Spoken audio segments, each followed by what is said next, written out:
Introduction. My story. And the final day of my sophomore year of high school, I was hit in the face with a baseball bat. As my classmate took a full swing, the bat slipped out of his hands and came flying toward me before striking me directly between the eyes. I have no memory of the moment of impact. The bat smashed into my face with such force that it crushed my nose into a distorted U-shape. The collision sent the soft tissue of my brain slamming into the inside of my skull. Immediately, a wave of swelling surged throughout my head. In a fraction of a second, I had a broken nose, multiple skull fractures, and 2 shattered eye sockets. When I opened my eyes, I saw people staring at me and running over to help. I looked down and noticed spots of red on my clothes. One of my classmates took the shirt off his back and handed it to me. I used it to plug the stream of blood rushing from my broken nose. Shocked and confused, I was unaware of how seriously I had been injured. My teacher looped his arm around my shoulder and we began the long walk to the nurse's office, across the field, down the hill, and back into school. Random hands touched my sides, holding me upright. We took our time and walked slowly. Nobody realized that every minute mattered. When we arrived at the nurse's office, she asked me a series of questions. "What year is it?" 1998, I answered. It was actually 2002.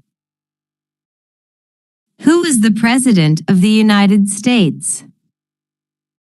Bill Clinton, I said. The correct answer was George W. Bush. What is your mom's name? I stalled. 10 seconds passed. Patty, I said casually, ignoring the fact that it had taken me 10 seconds to remember my own mother's name. That is the last question I remember. My body was unable to handle the rapid swelling in my brain, and I lost consciousness before the ambulance arrived. Minutes later, I was carried out of school and taken to the local hospital. Shortly after arriving, my body began shutting down. I struggled with basic functions like swallowing and breathing. I had my first seizure of the day. Then I stopped breathing entirely. As the doctors hurried to supply me with oxygen, they also decided the local hospital was unequipped to handle the situation and ordered a helicopter to fly me to a larger hospital in Cincinnati. I was rolled out of the emergency room doors and toward the helipad across the street. The stretcher rattled on a bumpy sidewalk as one nurse pushed me along while another pumped each breath into me by hand. My mother, who had arrived at the hospital a few moments before, climbed into the helicopter beside me. I remained unconscious and unable to breathe on my own as she held my hand during the flight. While my mother rode with me in the helicopter, my father went home to check on my brother and sister and break the news to them. He choked back tears as he explained to my sister that he would miss her 8th grade graduation ceremony that night. After passing my siblings off to family and friends, he drove to Cincinnati to meet my mother. When my mom and I landed on the roof of the hospital, a team of nearly 20 doctors and nurses sprinted onto the helipad and wheeled me into the trauma unit. By this time, the swelling in my brain had become so severe that I was having repeated post-traumatic seizures. My broken bones needed to be fixed, but I was in no condition to undergo surgery. After yet another seizure, my third of the day, I was put into a medically induced coma and placed on a ventilator. My parents were no strangers to this hospital. 10 years earlier, they had entered the same building on the ground floor after my sister was diagnosed with leukemia at age 3. I was 5 at the time. My brother was just 6 months old.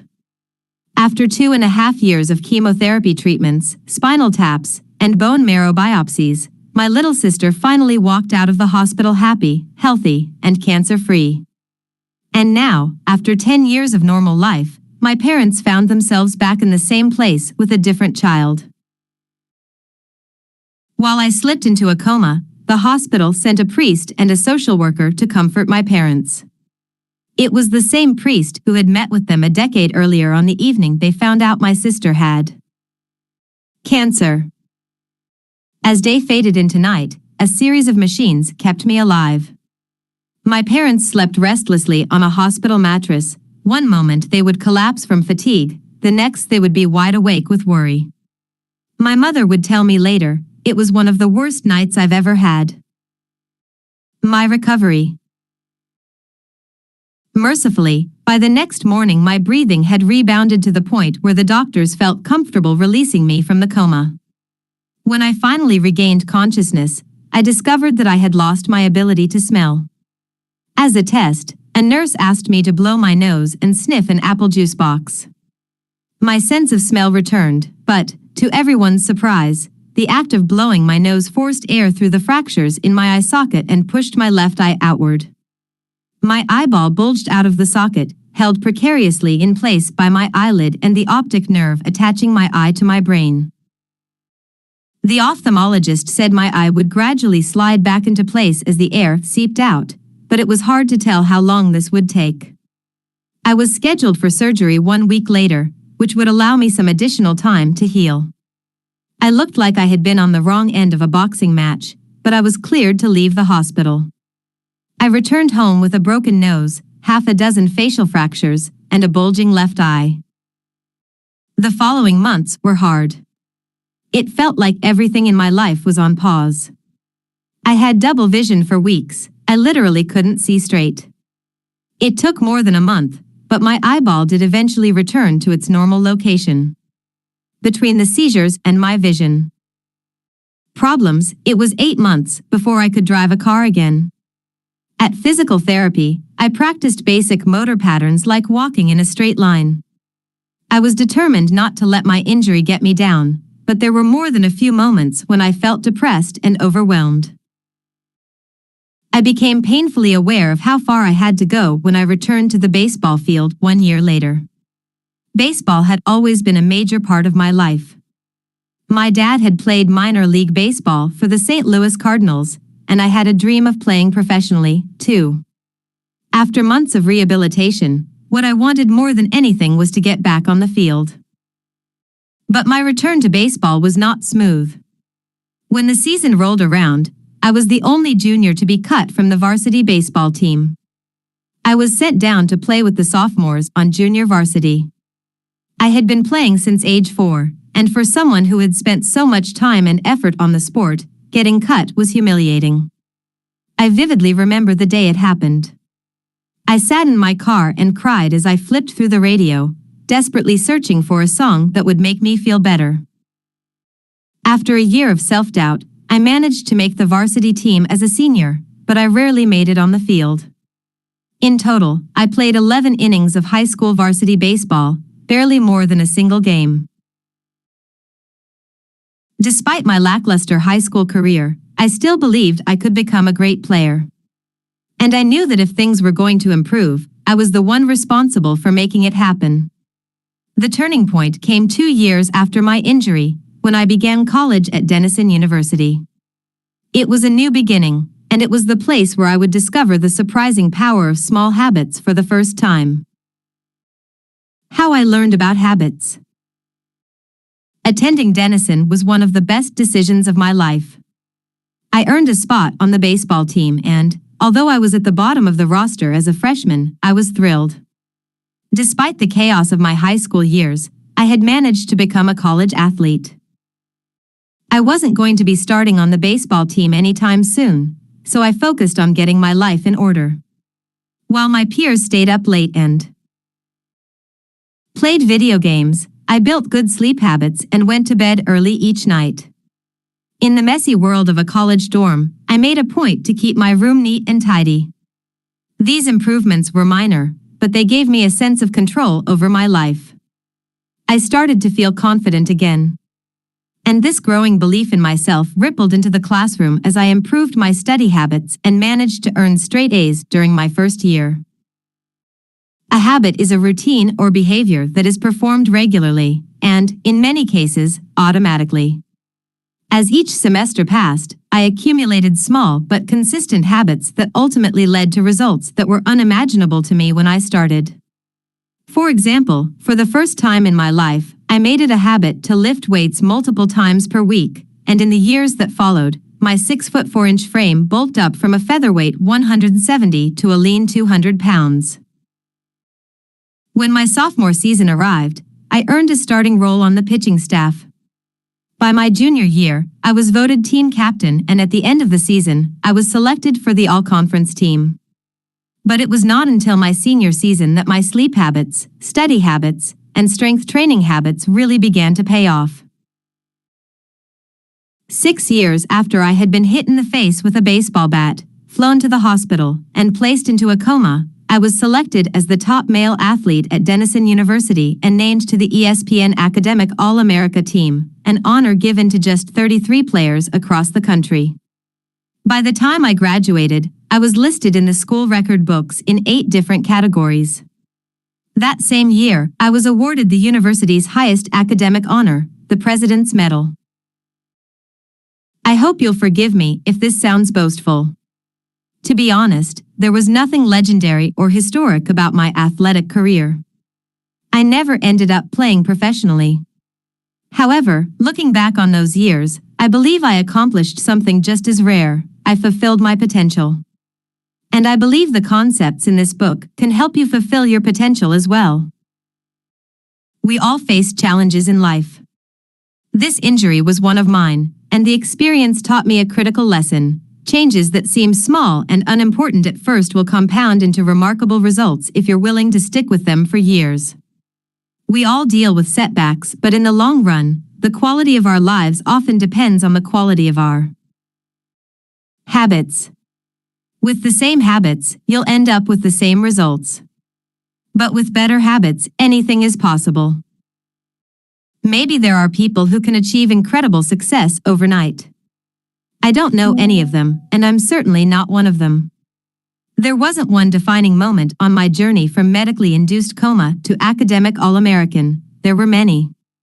It was a gradual evolution, a long series of small wins and tiny breakthroughs. The only way I made progress, the only choice I had, was to start small. And I employed this same strategy a few years later when I started my own business and began working on this book. How and why I wrote this book. In November 2012, I began publishing articles at jamesclear.com.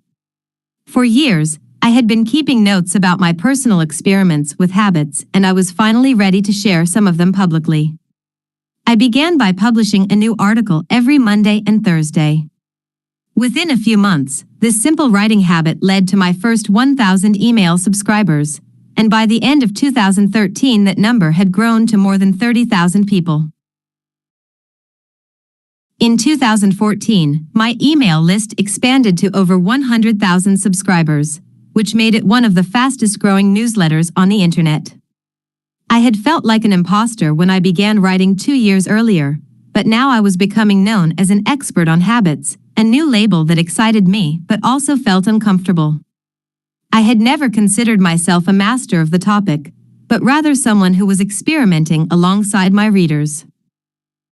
In 2015, I reached 200,000 email subscribers and signed a book deal with Penguin Random House to begin writing the book you are reading now.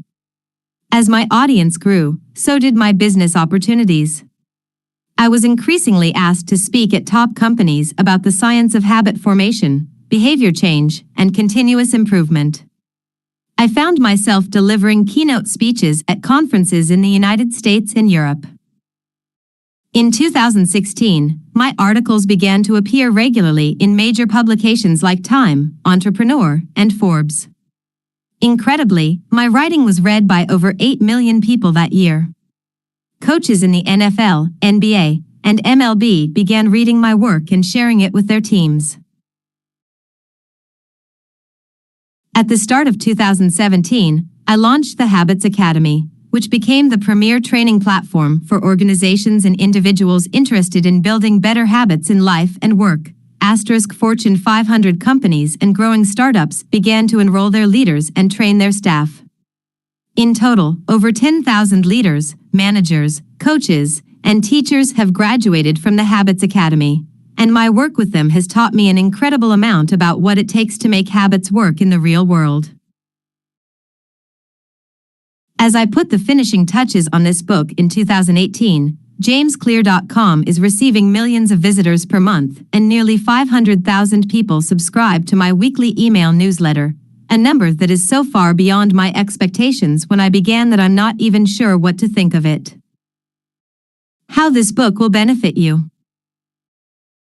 The entrepreneur and investor Naval Ravikant has said, "To write a great book, you must first become the book." I originally learned about the ideas mentioned here because I had to live them.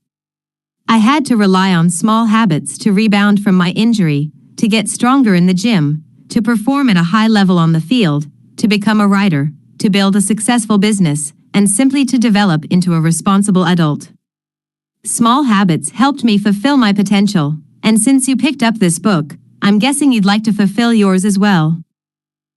In the pages that follow, I will share a step-by-step plan for building better habits, not for days or weeks, but for a lifetime. While science supports everything I've written, this book is not an academic research paper, it's an operating manual. You'll find wisdom and practical advice front and center as I explain the science of how to create and change your habits in a way that is easy to understand and apply.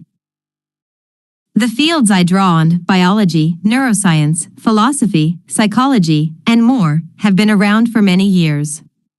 What I offer you is a synthesis of the best ideas smart people figured out a long time ago, as well as the most compelling discoveries scientists have made recently.